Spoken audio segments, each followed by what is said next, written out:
Hello, and welcome to my channel, Stories and Poems for Long Winter and Summer Nights. My name is Lucy, and I shall be reading my own stories and poems. This story is called The Toothbrush.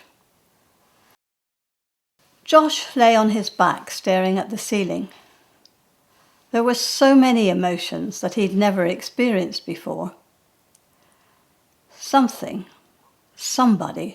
had got under his skin, whatever that meant. Except that he knew what it meant. It meant that no matter how hard he tried, he could think of nothing else. He would be glad to see the back of this small dingy room that had been his home for the past 2 months. He would be glad to get away from surroundings that forced him to go over and over it again and again, without any appeasement. This was a holiday job. He was Assistant Sports and Activities Director at a residential summer camp for overseas teenagers. It suited him perfectly. At college, he was captain of the rugby team, president of the debating society, and involved in footlights from time to time. This summer job was the perfect fit. He enjoyed it and he was good at it. He and his best friend Will had looked forward to a summer of sex and sin. Will had certainly put several notches on his belt, but Josh, who was notorious for his love 'em and leave 'em conquests, had none.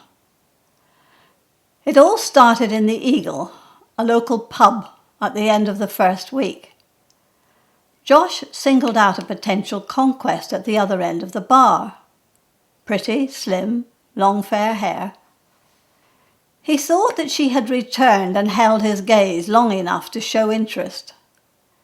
By the time he saw her stand up to leave with her friends, he had drunk way too much, was ridiculously emboldened, and was being egged on by his equally drunk companions.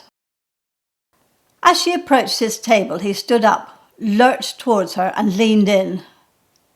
Instinctively, she placed the palms of her hands on his chest, and the resulting push sent him sprawling on the floor. There was clapping, cheering, and a great deal of jollity. He got to his feet, and she was gone. The next morning, he was filled with remorse.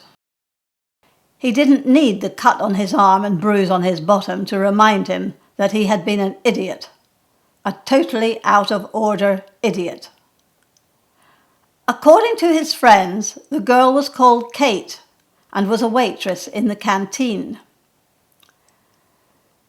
"You'd better find her and apologize. A lot of people saw what happened." In his free time, he went to the canteen. He watched and waited for her to take her break. She sat down alone with her phone in a corner. She looked up as he approached, her face expressionless. "I'm Josh," he said. He felt a vulnerability that was new to him. "I've come to apologize." She remained motionless. "I'm really sorry." She looked at him coldly. She stared at the tabletop, then looked up. It was assault, and there were a lot of witnesses. "I'm being encouraged to lodge a complaint." "May I sit down?" She shrugged.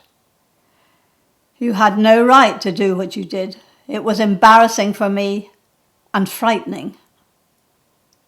"Look," he said, "are you going to lodge a complaint?"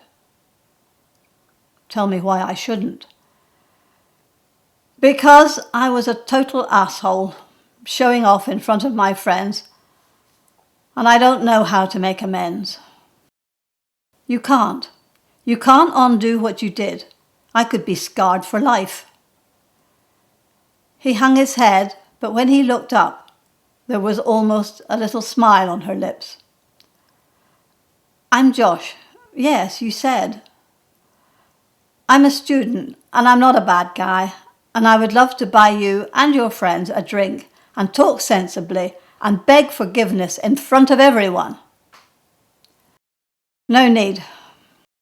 I'd like to end this chapter here and now and forget all about it. But I'd like to buy you a drink.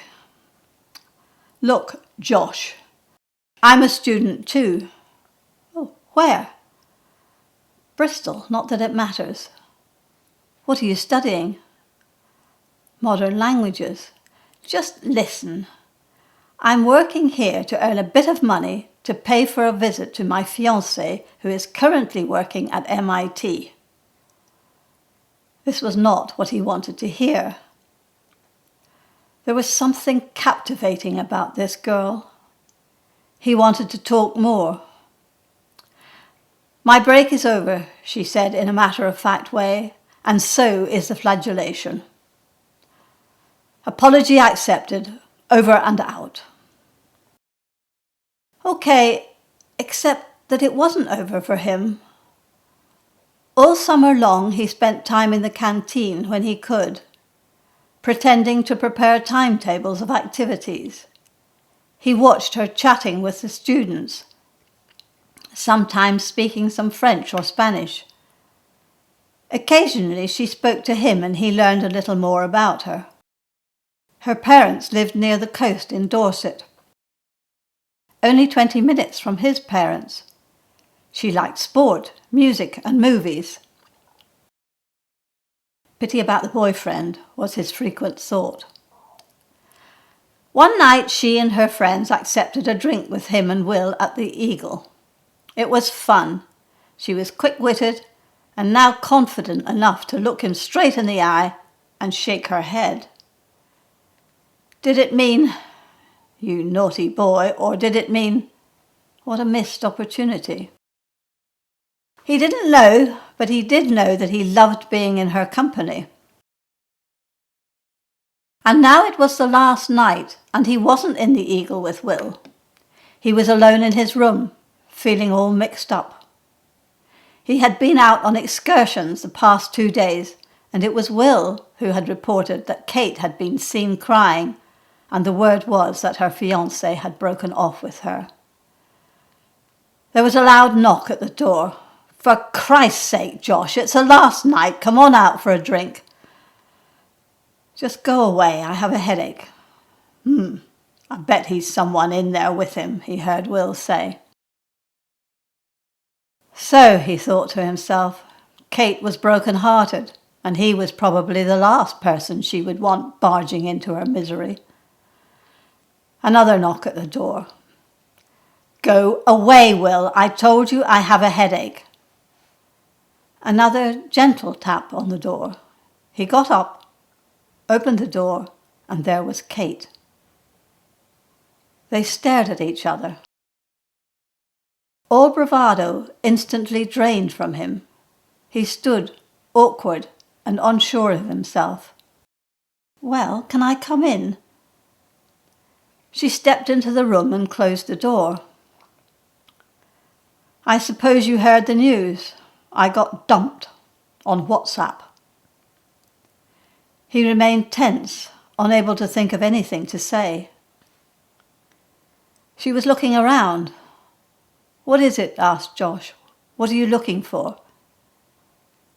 She walked towards the wash basin, delved into her bag, then looked round at him.